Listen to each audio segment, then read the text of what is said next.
Ladies and gentlemen, we are back live in Las Vegas on the Atrium Showcase stage at the Luxor Hotel with the standout stars and the Get Stage Ready VIP speaker retreat.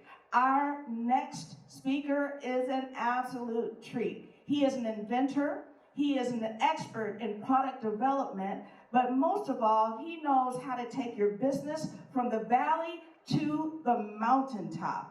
I want you to help me welcome Dan the Man Kapellen, who is the creator of Peak Biz Performance.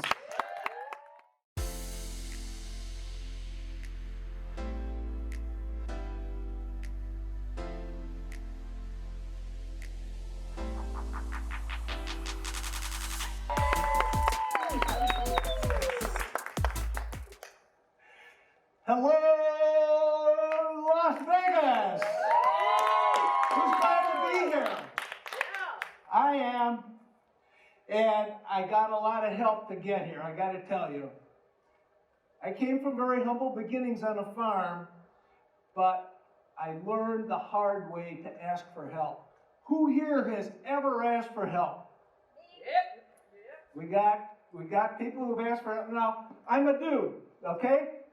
So when I get lost in the forest, I'm not going to stop at the gas station and ask for directions.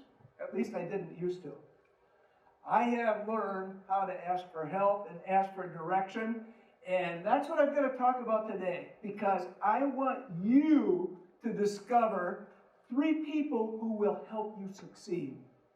We're going to talk about these 3 people. You're going to learn who they are. And by the end of today, you will want to meet your 3 people. I'd like to talk a little bit, if I could, about my earliest days. Right?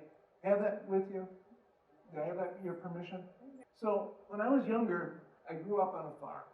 Now, farming is the quintessential entrepreneurial experience. And it comes with all the entrepreneur perks, too. 80 plus hours a week, limited budget, and most of all, unlimited problems that you're constantly having to solve. Can anybody relate to that? Yeah. And one thing, too, about a dairy farm is you have a bonus that prepares you for corporate life. I grew up having to shovel a lot of manure. We've got some slow people in the audience. As I progressed and I began to think about things, I realized that was not the life I wanted. I wanted more, but I didn't know what I wanted. All I knew was I wanted off the farm. It was constraining. I was a mediocre athlete, but I loved sports, and I wanted to become a better athlete. But I really couldn't because I was constrained to the farm. And I told my frustrations one day to my physical education teacher. And I thought, if I can't be an athlete, I'll be a physical education teacher. And he said, Dan, you would be a good engineer. You're good at science and you're good at math. Why don't you think about that? So I talked to the counselor, and the counselor said, well, you'll have to go to college. Now, I was the oldest of 7 children. And I grew up in a county in which the whole idea was that the oldest son takes over the farm from dad. Out of all my extended cousins, nobody ever went to college. I was the first. It was not well accepted. I can still see my mom taking me down to the university on orientation day. She was gripping the steering wheel so tight that her knuckles turned white, literally. But I made it. And I moved into the transportation industry. Through my experience in college, I worked on hybrid vehicles. Who remembers the Toyota Prius? So my thesis was on hybrid powertrains. That's what the Toyota Prius is based on. My professor turned into the chief consultant for that car. It had never been done before. And when I was working on it, a few people knew a little bit about it, but not much.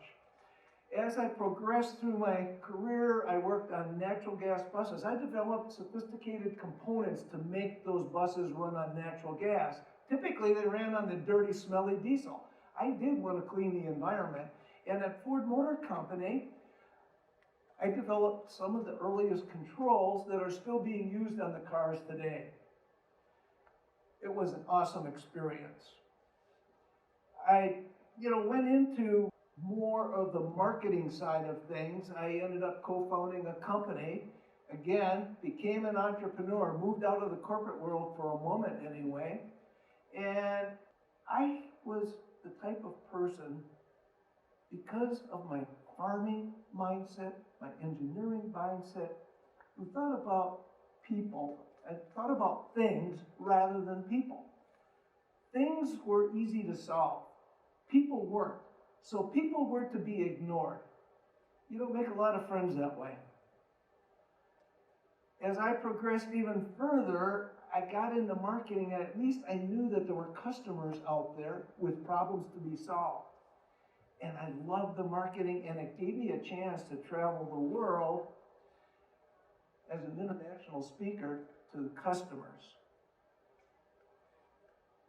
I traveled to 19 countries, talking about our products, listening to the customers, but for the most part, I kind of ignored the people who were my peers. Management loved me because I solved problems. I made them look good, and I thought that's what my job was supposed to be.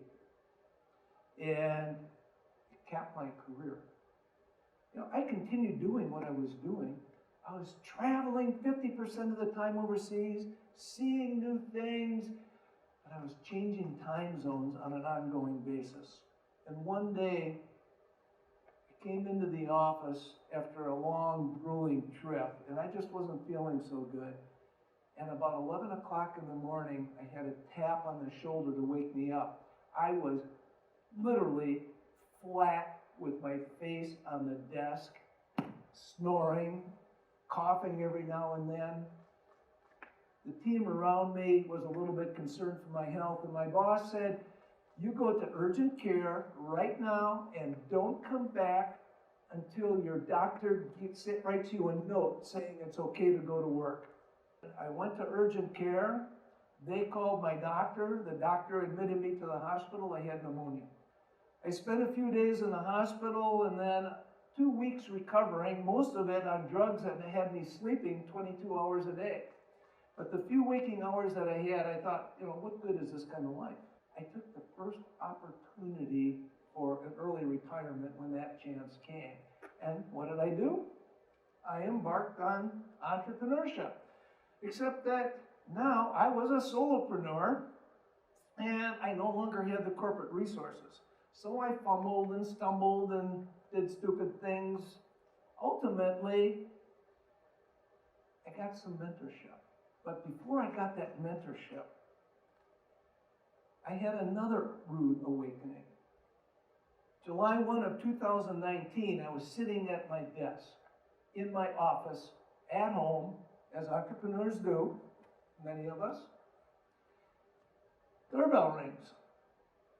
Go to the door, I'm thinking it's the mailman or Amazon or something, and look up, there's this dude, he's about 6'6", and it looked like somebody, took a slab of steel. Did you ever see what's the movie, 2001, where you got that monolith? That's what this guy looked like, right? And he's holding a clipboard, and he says, "Sorry, dude, to ruin your day," but turns the clipboard around, he says, "I need your signature." The top line said, "Petition for divorce." At first, I didn't believe it. But I read a few more words, I understood it. He was patient, gave me the time to sign it. I took the paper and walked to my office. My head was swirling. And I thought, my life had been all about doing certain things. I was the last person in my immediate family of 7 siblings to still be married, 47 years. Everybody else had been divorced. I thought, I'm a role model for my kids and my grandkids, and that's what I expected to be. like any marriage, we had our ups and downs, but I didn't think it would be anything like this. I met somebody who helped mentor me through that process. And in that process, I began to understand the importance of embracing and nurturing people and the relationships associated with that. I also learned that I could be an inspiration, really for the first time in my life. This person later told me how inspiring I was, and that she had learned some lessons as well that have helped her better appreciate people and finding a purpose in life. And that was the thing about it, was talking about a purpose in life, something I hadn't really thought about before. I also learned that there's really three people that I need to work with, that I need help from to succeed in business. Are you ready to know who those people are? Yes. Yes. Are you ready to learn to discover who those people are? Yes. All right. I guess I have to reveal my secrets now. So, the first person, anybody want to guess who the first person is? Okay? I'll tell you, it's you. Yes. Everything starts in here. And one of the concepts I developed and became familiar with is everyday leadership. And that is showing up as a leader with every person you meet, every single day, in every single interaction. And if you can't lead yourself, you're not going to lead anybody else. So you have to start with you. But where do you lead yourself to? You need to understand your purpose for existing. That requires a lot of introspection. It doesn't just happen instantly. But there's one thing that really influenced me and motivated me to learn that purpose for existing, and that was my family, my grandkids. And I had a number of experiences who helped me with that. And one of them occurred again relatively recently. Went to the fair with one of my daughters and her kids, 9-year-old granddaughter, 11-year-old grandson. The 9-year-old daughter, she would not go anywhere without taking my hand. And we had these vans that let us go on rides for the entire day until 5 o'clock p.m. And so we're going from ride to ride, and she's tugging along. Come on, Grandpa, come on, Grandpa. And let's go on this ride. Let's go on that ride. And her brother's dutifully tagging along because he wanted to go on the rides too. And her parents were hanging way behind, but staying close enough to get to where we were going to go on a ride because they wanted to take pictures of us. So we went on the merry-go-round, the tilt-a-whirl, the giant slide, the mirror rooms, and I don't even know the names of some of the other rides, some kind of caterpillar ride or whatever it was. But we're getting toward the end of the day. We're on the merry-go-round, and when we went on the merry-go-round, she always wanted to be by my side. And every time we'd have little chats. And so I knew this would be our last time, and I said, Maddie, someday you're going to bring your grandchildren to the fair. And you're going to remember this fun day with Grandpa. And I thought that she'd say, oh yeah, I sure am. Instead, she gets this quizzical look on her face, and she turns and she said, you'll be dead. Yeah, physically, I will be. And I said, Maddie, will you remember me? Grandpa, I'll always remember you.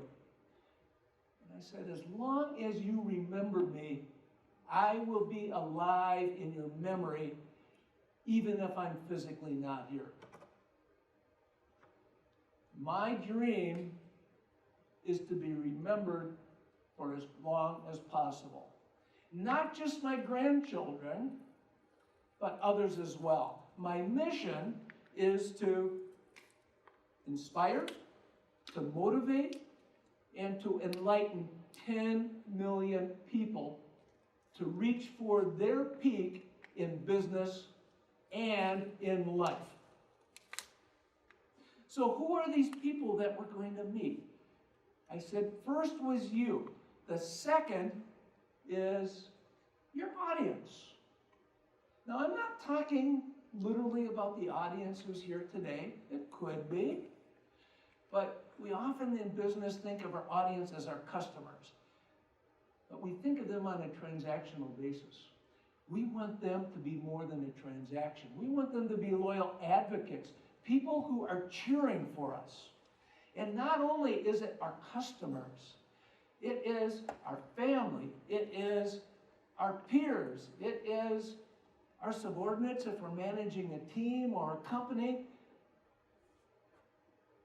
We want advocates. And how do you do that? You do that through everyday leadership, which is showing up as a leader in every interaction with every person every day. Finally, your alliances. Now, what's different between an audience and alliances? The alliances are people that you collaborate with. They fill the holes in the things that you are, maybe you don't like to do, maybe you're not good at, and maybe you can help them fill the holes in what they don't like to do or what they're not good at. And of course, you want to monetize it. So, let me summarize the three people. You want to meet people. You want to dig deeply with the ones that you align with, the ones that who you want to take action with. And you want to love deeply with these people and nurture those relationships and develop a trust, because business moves at the speed of trust. And that's where your alliances can help you as well. And they can create more advocates, more audience for you. And when you're interacting with people you're aligned with, and you're sitting and having that drink, you become a better you as well. That first person that you need to understand and be introduced to. So, did I keep you my promise? And that is, do you want to be inspired to meet your three people? Did I hear a yes? Yes. Yeah. Okay, that's progress. And do you better understand why and how these three people are important? Yes. So I have a free gift for you. And I talked about everyday leadership as the methodology for connecting with these people and nurturing those relationships. And this free gift is called Everyday Leadership, 10 Key Principles for Success. And you can download it by going to leadership.peakbizperformance.com. And I have QR codes and whatever, but just go to that website, download the free gift. And over time, I'll have some additional information for you, and because I want you to succeed. And I'm here to help. And now you know the importance of asking for help, and I cannot wait to help you. I'm Dan Kapellen with Peak Biz Performance, and I am so pleased to have been here today. Thank you.